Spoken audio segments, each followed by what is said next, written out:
Big-time chances don't come around that often. For Syracuse men's basketball, an opportunity to sweep Virginia Tech for the first time in 8 years and pick up that much-needed statement win to tat on their really bleak NCAA tournament resume. But Syracuse wasn't able to get it done in an 85-70 loss to Virginia Tech. Down in Blacksburg, the Orange fall. We'll have all the coverage on Orange Press Pass. I'll be joined by my two analysts, Adam Gotkin, Andrew Selover, and Calvin Christoforo joins us from Castle Coliseum. It's Orange Press Pass reacting to Syracuse's loss, and it starts right now.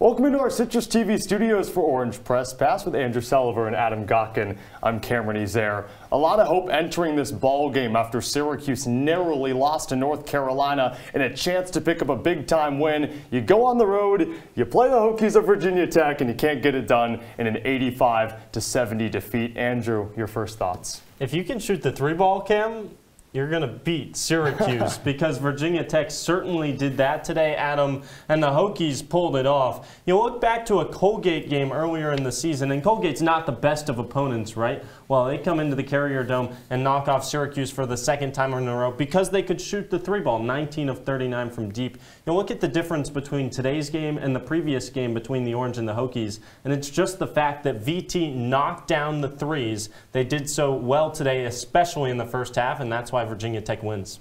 Yeah, for me, it's much more of a why Syracuse lost and not why Virginia Tech won. They have to get back to playing fundamental basketball. They're not dribbling well. They're not passing it well. They're trying to save balls that go beyond their own basket. You learn that in first grade. That's not what you're supposed to do. Syracuse has to play fundamental basketball if they want to start playing better.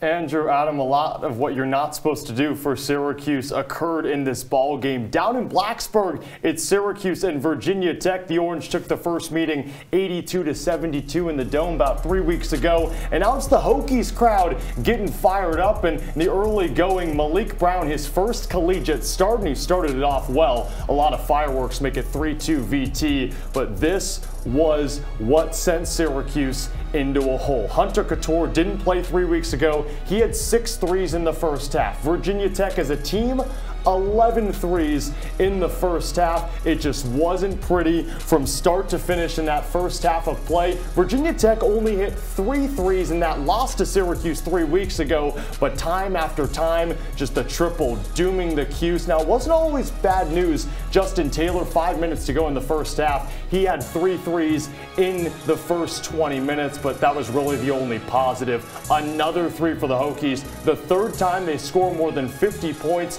in the first half this season. The other 2 teams, Delaware State and William and Mary, again, some positives. Malik Brown, a dunk. He finished with 11 points in his first start. Judah Mintz led the team with 21. He was an unbelievable player in this game, but what was more unbelievable, Virginia Tech, that's Grant Basile. He led the team with 25 points. Justin Mutz, 24 points off turnovers for the Hokies, and Justin Mutz just 2 assists shy of his second career triple-double against Syracuse, and it dove SU into the ground in an 85-70 loss. And you talk about that 52-point first half performance, and you look at that man at the bottom of the screen, Hunter Couture. Cam, you mentioned it, didn't play against Syracuse in the first matchup, goes 6 of 10 from 3. That's 18 of his 20 points tonight. And then Grant Basile, 25 points to follow up a 24-point performance against Duke.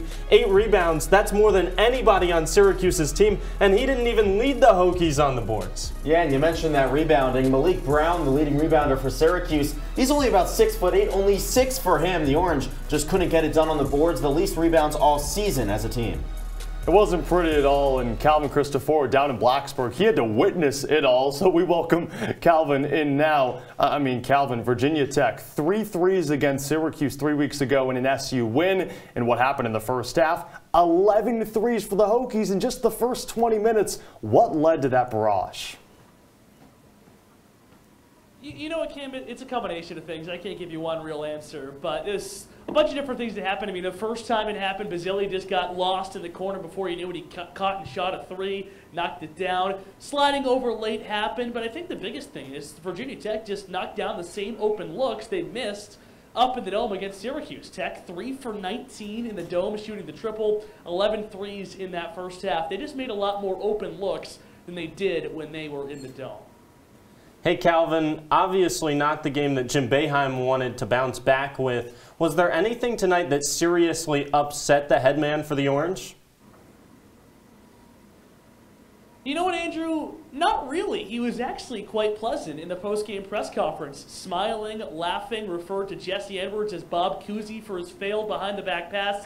The thing that he was most upset with, Chris Bell, Benny Williams, who combined tonight for 17 minutes, no points on 0-3 shooting, 1 rebound, and 3 turnovers. He didn't like the production of the pair of those two, especially when Malik Brown got the start, maybe trying to ignite a fire under Benny Williams. Still, those two came out flat. That is what he probably was the most upset with. But like I said, really mild-mannered in his post-game presser.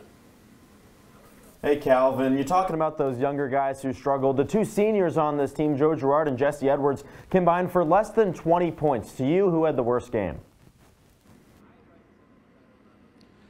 I think Joe Girard had the worst game because, quite frankly, he could not afford to have a worse game, especially when Virginia Tech's coming out shooting 11 threes in the first half.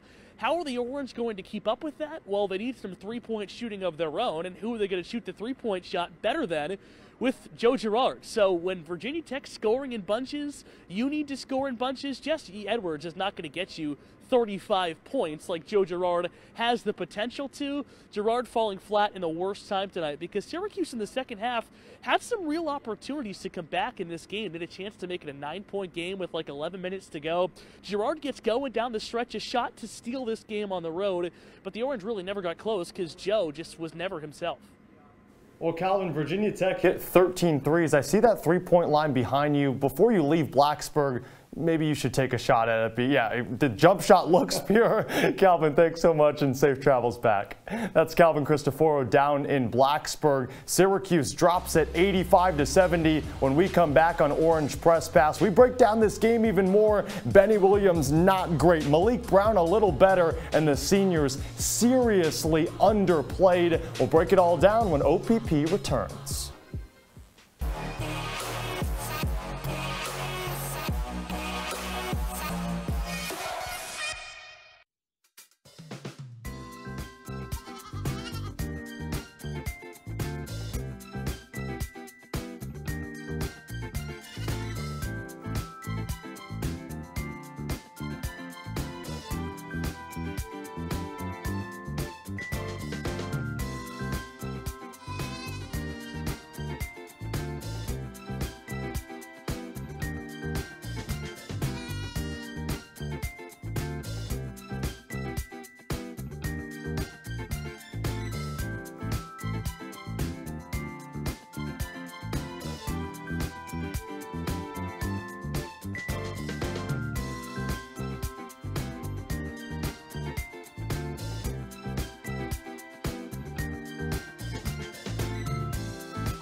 Did you know dragging chains can spark a wildfire? Only you can prevent wildfires.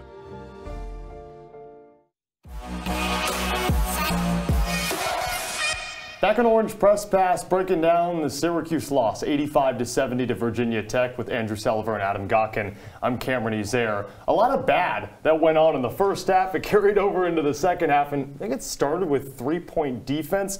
SU, for the 11th time this season, surrenders 10 or more triples in 9 losses this year. Andrew, Syracuse has allowed 10 or more in 4 of those. Just not a great performance today, giving up 13 to the Hokies. Yeah, not a good performance, especially in the first half, Cam. And Adam, this is a team, Syracuse, defending the 3 has been a challenge all season long with the 2-3 zone, and Syracuse didn't do it well tonight. But as Mike Young said for Virginia Tech in the postgame press conference, there wasn't much of a difference between Game 1 and Game 2. It was just the fact that they got the open threes as they did in Game 1 and actually knocked them down in this game, and Syracuse dug themselves way too big of a hole in the first half to climb out of. Absolutely, and you have to make those shots. If you're Virginia Tech, a good majority of them were wide open. If you're not making them, that's a big issue at this Division I level, especially in a conference like the ACC, and VT just did what they had to do. 3 of 19 was Virginia Tech in the game against Syracuse 3 weeks ago. That was an SU win, if you remember it, back on the 11th of January. 13 of 32, 11 first half threes against Syracuse today. Well, the seniors also really disappointed. You talk about three-point defense, but you can't get it done offensively when Jesse Edwards and Joe Girard have some of their worst games of the seasons. I mean, Joe Girard in the last 15 games, he scored double figures in 13 of them. He only had 7 points today. Jesse Edwards, only 9 points. I mean, back-to-back games with under 10 points for the first time this season. Adam, just was not pretty from the 2 seniors. Not at all, and especially when you're playing at a place like Castle Coliseum. This is one of the harder places to play, not just in the ACC, but in the entire country. This is when you need your seniors to step up. This is when you need your leaders to play their A game, and tonight they just weren't on it. Yeah, this is a team that on the road in the ACC especially needs Joe Girard and Jesse Edwards to step up. Joe Girard, 2 terrible fouls to take in the first half. You can't take those fouls. He looked like a freshman out there. And then Joe Girard, Jim Boeheim and Mike Young both agreed that Syracuse has to have Joe Girard scoring if they want to win in the ACC, and he just didn't create his own shots. He didn't get open looks, and he certainly didn't make them tonight. Joe Girard, everyone was saying, hey, this guy's one of the best players in the ACC after this past stretch. Not tonight. Not at all. 2 of 8 from the field, only 8 shots. Jesse Edwards, a season low in rebounds with only 5. Now, 1 positive, Malik Brown. Everyone's been lobbying for Benny Williams out of the lineup and for Malik Brown into the lineup. Well, Jim Boeheim, he finally listened. He put Malik Brown into the starting lineup. And Andrew, it did prove dividends, 11 points. Does this prove maybe a bit of shine in the future for the Cuse? I mean, maybe it proves a little shine in the fact that Jim Boeheim finally gave in and got out of his old bad habits and put Malik Brown in the starting lineup, because this was coming for weeks and weeks and weeks. The problem tonight for Malik Brown was he didn't get on the boards enough to perform and bring this team back in the game. Just 6 rebounds, out-rebounded by both Basili and Mutz down low. Syracuse needed him to be more physical. But offensively, 5 for 6 from the floor. You can't complain about that. Not at all, and he did his job. What Malik Brown does is he brings an extra burst of energy to your squad. His first points of the game, a dunk right away, and that's what he did. He kind of struggled just kind of getting his feel after that dunk, but at the end of the day, I think that Malik Brown had a pretty good first outing, his first start for the Orange. The next step for Malik Brown, though, is that when Jesse Edwards gets into foul trouble, and he'll learn this, he has to step up bigger, and he didn't tonight. Oh, and Edwards had 4 fouls in this game. He had 3 in the first half, and you wondered, okay, would this be the premier Malik Brown game like when he dropped 18 just a couple days ago? Now, let's focus on a positive beside Malik Brown, maybe as a team. Syracuse implemented the press in the second half. It brought him within 12, and all of a sudden you're looking at it and say, okay, Justin Taylor hits a 3, and this is a single-digit game. He doesn't make that 3, but the press looked really good at him. Yeah, absolutely. This is a team with a ton of athleticism. We just talked about Malik Brown. You also have Judah Mintz coming off the bench. You have Samir Torrance. These are guys who are best when they're running up and down the floor. And when you put them in the press, that's what they're able to do. And we saw this team start to play better. They got back into the game. They were just down by 12. They had a chance to make it a single-digit game, but Justin Taylor missed back-to-back 3-pointers. The press worked when it was implemented. Yeah, the press worked better tonight than it has in games past, and it's brought the Orange back in games past. Tonight it actually forced turnovers, and Syracuse hadn't forced turnovers in games past with the press. And actually, I think the biggest impact can be felt offensively because it gets this Syracuse team working and running as opposed to standing still in that 2-3 zone. And finally, they start to shine offensively. Syracuse forced 15 turnovers against Virginia Tech and halted our Orange Press Pass player of the game, Hunter Couture, in the second half. Unfortunately, he had a first half to remember if you're a Hokie fan. 6 threes on 10 attempts. He finished with 20 points, a player that did not play 3 weeks ago in a Syracuse win over Virginia Tech. Hokies only hit 3 threes in that contest. You come back, Couture does, scores 20 points on 6 threes. He had 6 of Virginia Tech's 13 triples. He is our Orange Press Pass player of the game. Virginia Tech takes down Syracuse 85-70, and we have a lot more coming up on OPP. Adam, Andrew, and I, well, we play Panic Meter because, well, after a 15-point loss to the Hokies and back-to-back losses against North Carolina and Virginia Tech, it's time to panic, or is it? We'll tell you on the other side.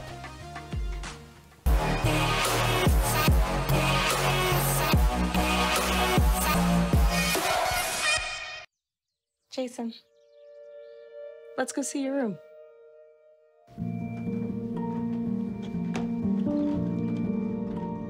What do you think? We kept it a little spare, so you can decorate it how you like.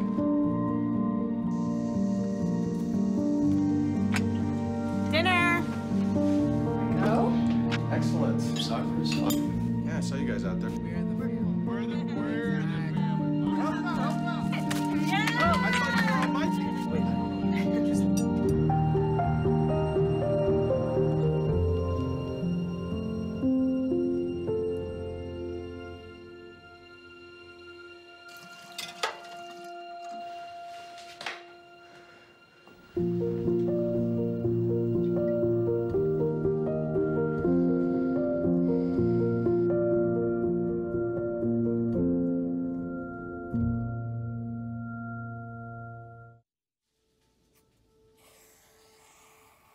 Dad? Just 1 minute, okay? Hey, Bobo, do trees tell each other stories? I'm sorry. I'm afraid I don't know that. Hey, why don't we go find out?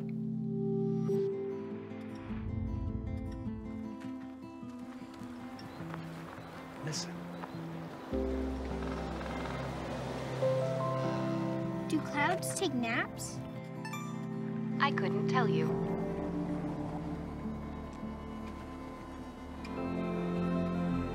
Can birds draw pictures? I don't have an answer for that. Dad, do stars visit their friends? Look!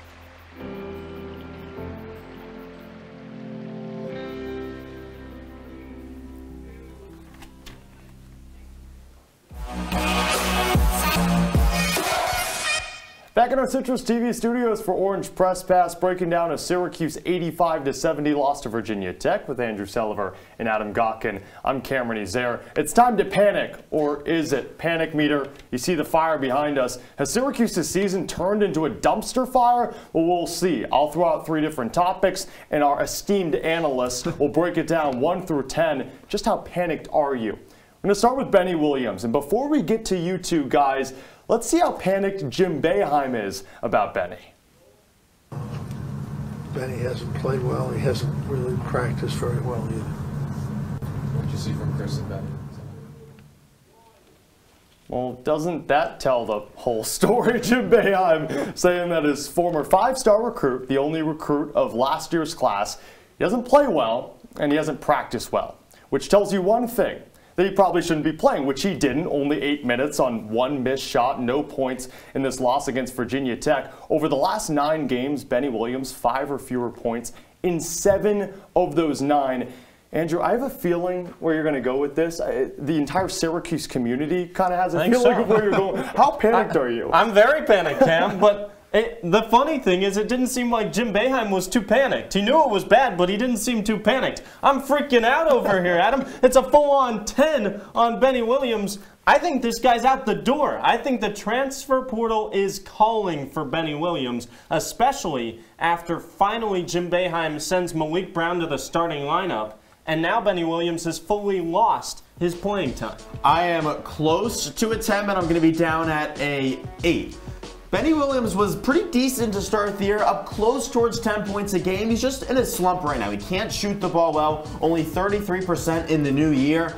Maybe he can figure things out. He's athletic. He's probably gotten up to about 6'11" by now. He still has that potential, but it's just not working at the moment. How's he going to figure it out, though, Adam, if he's not starting? That's a good question, but he's still getting a few minutes. He was a 5-star for a reason. I believe in Benny. Maybe not at Syracuse, though. I do think with the portal. There it is. It's interesting, though, because I think that's the ploy that people have, right? Benny Williams, at least he's starting, so that's what makes him that's what makes Syracuse attractive for him. But now he hasn't started in 2 games this season. This was the first one that he was actually able to play in, but he didn't. So Benny Williams, you guys in an all-out panic. Nope, Set the fire on panic meter. All flames back there. All flames. Now we had to turnovers. Syracuse over the last 2 games, 31 turnovers resulting in 44 points off turnovers for the opposing team. Today, 15 turnovers resulting in 24 points off turnovers for the Hokies. Adam, how panicked are you about giving the ball away? Not as panicked about this. This is a very young team with a number of freshman starters, and it just takes time to get things going, especially when you insert a new player into the starting lineup. Throw a little bit of water on it. We're just at a 6. My more issue is this offense it doesn't seem to have anything going. It feels like there's rarely any set plays. They're not having any assists. That's where my issue is for the offense, not the turnovers. I think turnovers are a big problem. I'll one-up you. It's a 7 for me, Adam. And I think the biggest issue on the turnovers, especially in this game, was how they turned the ball over and how much it led to points in transition. Syracuse and Virginia Tech both had 15 turnovers, but VT gets 10 more points off those turnovers because of how poor the Syracuse turnovers were. And when you think about SU improving on those turnovers, right? Only averaged 11 turnovers a game in the last 7 games, but tonight it was a whole different story in a raucous Castle Coliseum. And that loss in Castle Coliseum, well, what did it do? It dropped Syracuse to 1-7 in Quad 1 and Quad 2 games. What that is, it's a metric that judges strength of schedule, location, whatever it may be. It pretty much says, hey, March Madness Committee, here is a layout of who teams have played and how impressive those wins are. And it's all turning into the NCAA tournament and where Syracuse lies right now. They haven't really picked up that big statement win. So, Andrew, how panicked are you that SU doesn't make the NCAA tournament? Well, you know that Quad 1 and Quad 2 record, what it says to the March Madness Committee, it says, don't pick Syracuse.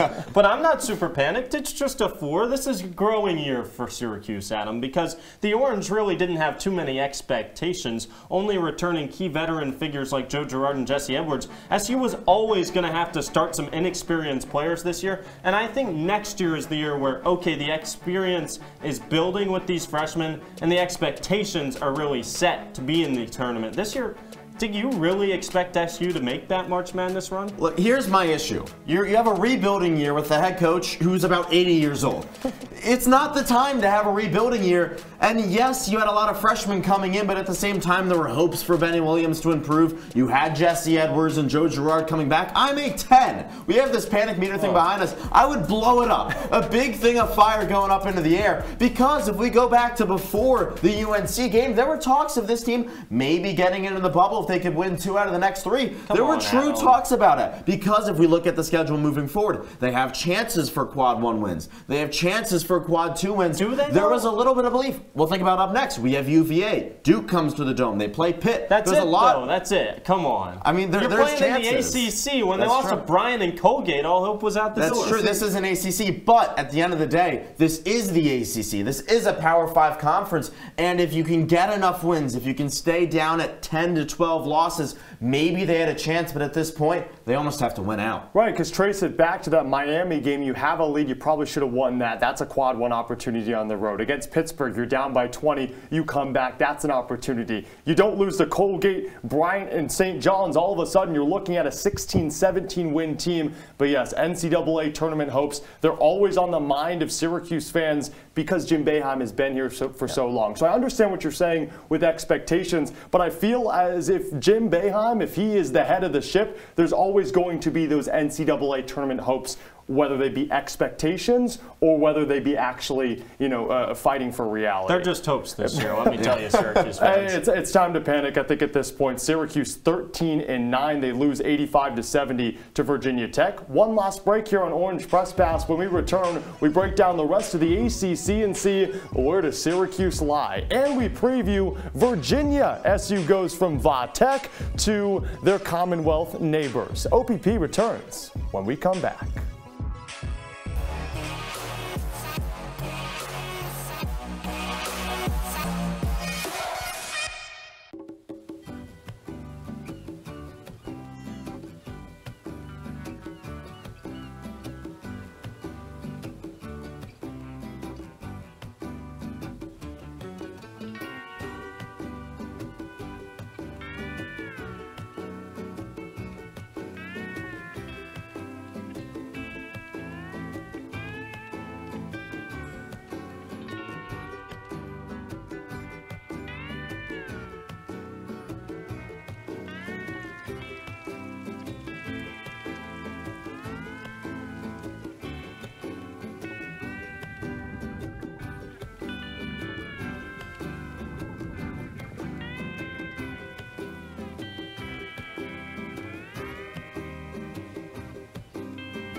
They call me Maxie, but I prefer tripod.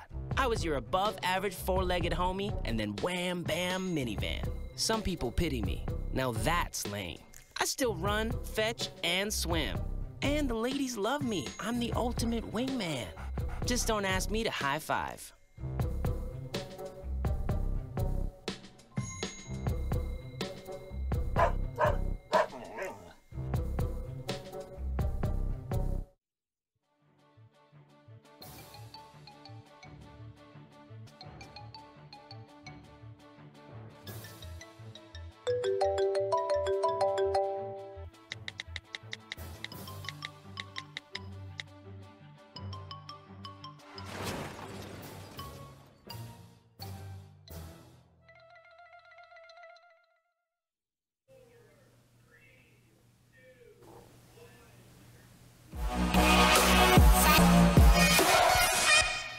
About that time to say goodbye in our CitrusTV studios. It's Orange Press Pass. We're wrapping things up after a Syracuse 85-70 loss to Virginia Tech. With Andrew Selover and Adam Gotkin, I'm Cameron Ezeir. Now, we said Syracuse losing puts a wrench in their NCAA tournament hopes. That's because when you look around the ACC and the most recent games, like a Notre Dame taking down Louisville, the Cards now 2-19, Miami a loss to Pittsburgh, that shuffles things up, Andrew. It shuffles things up a little bit, but how about that Clemson win? Right. Come from behind in Tallahassee.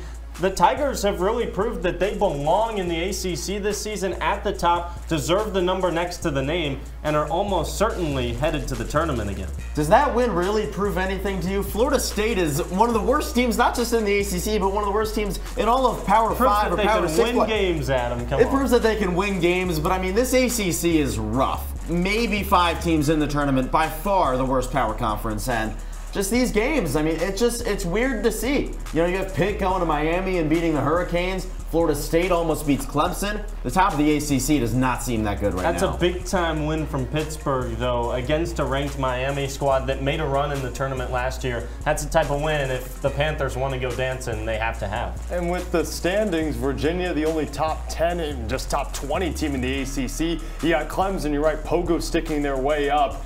Duke, absolutely obliterating Georgia Tech. We don't talk about that. That helps. Of course, you the Atlanta native. That helps them in terms of the conference record, a team that was 5-4 in the conference and now 15-6 overall. What stands out the most, Andrew? Quick on those standings. Pretty surprising. Syracuse has a 6-5 ACC record. It's hard to remember that, but that doesn't get it done in a weak ACC. I think anyone can beat anyone. That's what this proves. It'll be fun in the ACC tournament. So wrapping things up, Syracuse taking on Virginia in a couple days. Quick turnaround. The Orange taking on a Cavaliers team. They've lost 8 of the last 9 times. Yeah, this is a Virginia team well coached by Tony Bennett. Expect the Cavaliers to get it done on Monday. It'll be the blizzard in the dome. Otto's Army, is going to be out in full force. Maybe that can make an impact.